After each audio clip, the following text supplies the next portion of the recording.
here's the thing about your movie, why I made a curator's pick of the Hollywood Fringe Festival. Community, heart, you're doing it.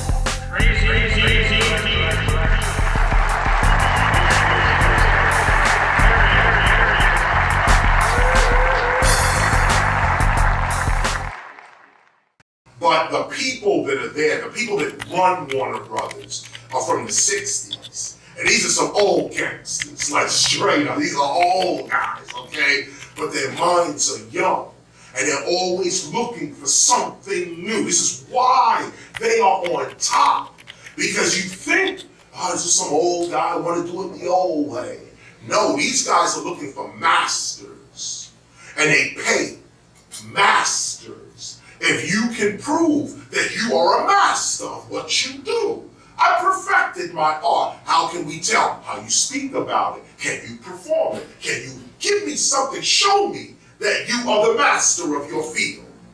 If you can show me you are the master of your field, you'll walk into Pixar and be like, yo, it needs to be like this, this, and this. And the head of Pixar will be like, here's your $25 million for your next movie. It's really that simple.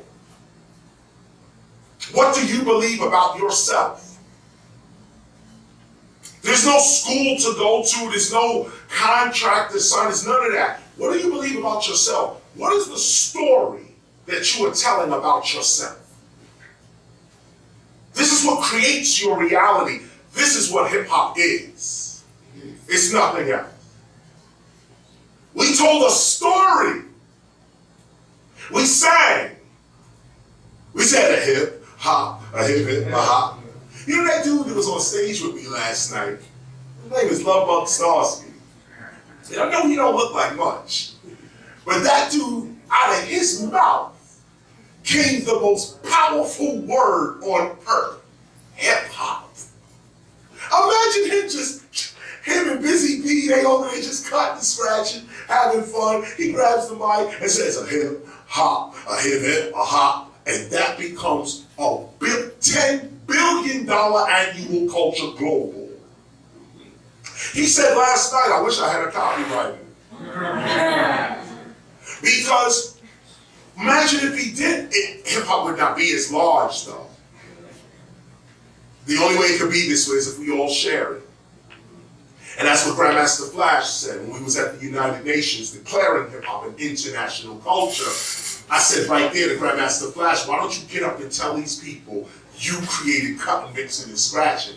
He said, no, Kris, I can't, I'm not gonna do this. It's in all the books, everybody know it, but I'm not gonna. I said, what's up, Flash? Why are you not gonna do that? And he said unequivocally, because we give these arts freely to the public. Freely. Imagine, this is Grandmaster Flash. He invented cutting, mixing, and scratching. He don't want to say it, but he did. The idea of cutting a record, the coordination between moving a vinyl record and throwing the crossfader over to hear it, pulling it back, pulling this over, that's Grandmaster Flash. Nobody was doing that before him. Nobody. But he's so humble. He just says, nah, I'm not going there with all that. Just, we gave it to the public. We gave it to our children. This is what it is. Imagine if the pioneers didn't do that. Imagine if they had the attitudes that we have today. I gotta own mine. I gotta keep everything to myself. This is mine. Where would the culture be? Where would we know it? Well, this is what I want to impart onto you at the beginning of your hip-hop training. If you don't care about the culture's not going to care about you. That's why a lot of dudes are stuck. You got to care about the culture for the culture to care about you. And when you show that care, the culture shows it back. Teacher, excuse me, it's 10 more minutes. Yes, sir. Keep me on time. So let me bring one other thing up. Thanks for that 10 minutes, because that's going to rush, that's going to speed me up. What did we just talk about? We talked about first culture. We talked about the transference of a certain feeling, a certain awareness that makes you hip-hop. When you master your elements, it raises your self-worth. The reason I'm standing here right now is not just for you to listen to me, but I confirm the truth of what I'm saying. My life confirms the truth in what I'm saying, and it is repeatable. It is repeatable. Self-mastery. I had nothing. I mastered MCing. When I mastered my craft, suddenly a homeless dude with nothing could now be on stage getting passed the mic by whoever. Master your craft, your value goes up. As intellectuals, here's a piece I'm going to leave you with. This is a summary of the knowledge. Some of this is online, but I'm giving it to you in this format because there's a lot of fluff online too. But Sun One is here as well, and those who would like to have the full knowledge of this, which is a written book called An Introduction to Hip Hop. Just make sure we have your email address. We'll send it right over to you. Okay, it's right over there, good. So everybody on that email address, I'm assuming, wants this knowledge. So if you're on there just for further knowledge, you might get something you don't need or whatever. But everyone on that email list is going to get what I'm about to say to you. What am I about to say to you? Here is what is getting paid for all over the world. I'm giving it to you now. I say knowledge is power. I'm going to give you a part of my power right now. I have to read it first. I just thought this way. Here's what's known. The university wants facts, not your opinion. Your facts have to be backed up. It's called retrievable facts. So when you say, I'm a hip hop scholar, here's the first thing you start with. What is hip? Hip means to know. Hip don't mean nothing else. Oh, actually, you get hips. Yeah, hips. Hip is also a form of depression. Hip, to feel hip. This is all English terms. We don't use these terms anymore. What we use is hip means awareness. I'm hip to this. Are you hip to this? Yes, hip. The last poets used to say hipping. Last poets hipping many cats, hipping many cats. Hip, to put you up on something. Hip, awareness. It comes from the African Wolof tribe. It was called Hippie Cat, Hippi-cat, Hippie Cat. It meant one whose eyes are open, one who is aware of one's environment. This is ancient African, this is ancient. That Africans were calling themselves, or calling others who were aware, Hippie Cats. And notice the word cat. We've been calling ourselves cats, dogs, and other animals like lions and eagles long before America. Snoop Dogg has a long history behind it. Those that know about comedic knowledge go right to Jaludi. It's how you see hip-hop that's going to determine how it responds to you. If you only see Snoop Dogg as, well, I'm just Snoop and I'm smoking that and I'm chilling. Well, that's your consciousness. Snoop declared himself a Rastaman. And he has to hold up to that principle. He went to the Ethiopian Orthodox Church and got blessed right there in Jamaica. He can't front. Right? How do you see it? Well, let's keep it moving. Hip means to know. Hop, springing upward. A springing upward to go forward. Hop. Hip hop. Hip, consciousness, awareness. Hop, springing up, moving forward. Springing up to move forward. Consciousness, springing up. Awareness, leaping up. This is what it means to be a hip hopper. With an A on the end, H-I-P, H-O-P-P-A. Hip hopper, what does that mean? I'm aware. I'm aware of my movements. I am hip to my hop. I know why I move. I'm not moved by society. I'm not moved by temptation. I'm not moved by rumors and gossip and nonsense. I'm moved by my inner principles. That's what moves me. I am hip to my hop. I am aware of my movements. This is number one. That's all it is. Hip to my hop. Now move forward. To be hip means to be keenly aware. This is very important because we're dealing with a consciousness.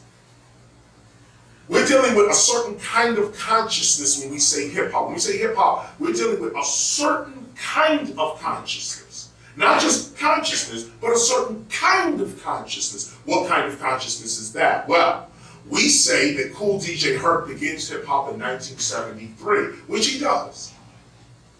But when you get into the scholarship of the words hip and hop, and then connect that to culture, well, hip hop begins at the birth of humanity. How do we know this? This is now moving you into paleoanthropology. This is again how you get into universities. Discussing hip hop as music ain't gonna do it, but discussing hip hop as paleoanthropology, oh yeah. Oh yeah. Here's now where you enter the university. How do we get to paleoanthropology? Well, take a look at our core four elements: breaking, MC, and graffiti art, DJ. Just look at the core four. Breaking, MCing, graffiti art, DJ. Breaking is dance. MCing, rhythmic language, rhythmic speech. Graffiti art, handwriting. DJing, the manipulation of nature, the cut, mixing, the scratching of recorded objects, the manipulation, human mind on technology. That's DJing. Cut, mixing, and scratching. Cutting, mixing, and cutting, mixing, and scratching in paleoanthropology is cutting, that's animal, that's clothing, that's surgical, that's cutting. Building even. Mixing, that's medicine, herbs, shamanism, when we used to know the forest, mixing. And of course scratching, that's electromagnetic energy and fire. If you take it out of music and apply our culture where it's supposed to be, you will see a great civilization emerge before your very eyes. We were there at the beginning. Why were we there at the beginning? Not because I say so. Take a look at the core four elements that we keep getting gravitating towards. We just keep going over there. Every university in the world knows now what is hip hop, breaking, MCing, graffiti art, DJing. Go to any book, they'll have it right there. What is hip hop? An urban culture, mostly black and Hispanic. Go to Oxford, go to American Heritage Dictionary, go to any of these dictionaries. They're going to give you rap, graffiti writing, and break dancing, as they call it. Why is that important? Because we're unique. We're unique in the world. We are unique. And when you have that uniqueness, you have political power. We just got to realize it. We have political power. We are a force in the world. We just got to realize it. So go forward. How do we know about parents? How do we know we was there at the beginning? Breaking, MCing, graffiti art, DJ. What did the first humans do? Go to edit. Say again. Utter. Spoken word like sounds. This is where you're going to be in the university. Because this is what they talk about all the time. If you go into Hindu language, one of the oldest languages, Sanskrit, one of the oldest languages that has a lot, that with Latin is behind English and Spanish and German and French and Portuguese and all of these European languages. The Sanskrit is most of the Sanskrit is behind that. So we look at where does language come from, and I mentioned the Sanskrit because the Sanskrit is one of the oldest languages. They say that was originated from bird song. Early humans imitating birds create Sanskrit language. We got the language from birds, and they called it tweeting. This is 20, 30, 40, 50,000 years ago. MCing, rhythmic speech. Not just me talking like this, but but me talking like this when I'm on the mic. That speech, that was the first speech. Rhythmically rhyming in spoken word. This is how we learned to speak. MCing is not just us rapping on the mic. This is a 1,000,000-year-old technique. Master it. The ability to speak in spoken word rhythmically. Okay? That's the first humans are doing that. The first humans are doing that. Graffiti writing. Do I have to go to the Bloomos caves of South Africa 80,000 years ago? Toulouse caves in France 30,000 years ago. Mayan art, Egyptian art. Take a look at it. Our culture is there too. To this day, scientists call the earliest human handwriting graffiti. Because that's what it is. And guess where graffiti came from? The animal world. You go to Chauvet Cave in France. 40,000 years ago, what they discovered in Chauvet Cave in France is they say the first scratchings on the wall were bear scratchings. Bears were scratching at the wall. They don't know why bears were scratching at the wall. Just bears were scratching at this one surface of the wall. Just one part of the wall. Then they said humans came after the bear scratching and they added to the bear scratching. And then one generation after another kept adding to that same thing, and that's how you get the buffalo that you see today. That's one theory. Another theory is too outrageous because they say the buffalo was drawn on the cave wall, horses were drawn on the cave wall, and it stayed that way for 3,000 years. Either generations kept doing the same identical art for 3,000 years, or whoever drew that lived for 3,000 years. But this is part of a longer conversation. Obviously, what I'm pointing out is this. Just on the paleoanthropology side, you can unite the earliest of humans with hip-hop's core 4 elements and be sound on it. You are actually intellectually correct. This is no make-believe, this is no make-up nothing. This is how you enter the university amongst other scholars who may have information that adds to this. You don't have to know the whole story, you just have to know yourself. Once you know yourself, you know the whole story. And everyone comes around to tell you further about your story. That's how I learned. That's how I learned. I didn't know the whole story, but through rapping and through MCing, I got a chance to travel. So I got into the caves. I went to Australia. I'm over there looking around. People are telling me stuff. The Aboriginals talk about breaking.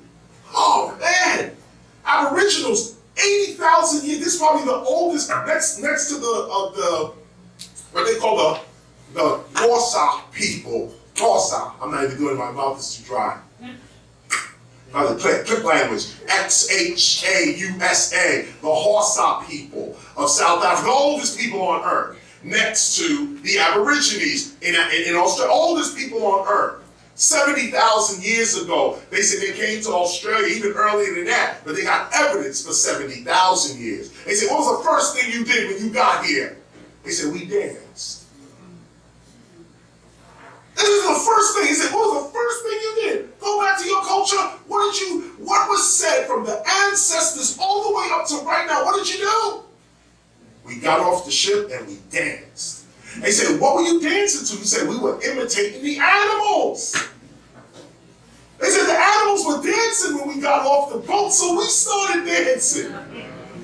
And through the dance, we united with the nature of Australia.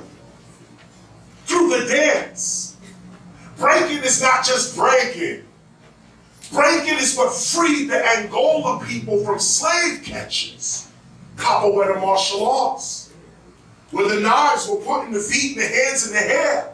And that backspin you did used to cut nets. and keep people off you. That spinning used to keep, that's where it comes from. Breaking today is just entertainment, but this used to be a freedom dance. This used to be what you did to get free, to get the net off you, to get the internet off you. You used to do your breaking. So the point here is this, I'm speeding it up now. Culture is the key. You raise your self-worth when you master your culture. But you got to decide, what is your culture? Me? I know what it means to be black. I will always be black. I thank God every day He made me a black man. I love being black. You can't take that away from me. But when I look at my people, I'm also a philosopher. So I like truth. I'm a black philosopher. So when I look at African Americans, sorry, no. Sorry, that's not my culture. No, sorry. When we were coming up, it was African Americans that were against us. If we're going to talk real, let me get this last piece out. Our parents were not with us.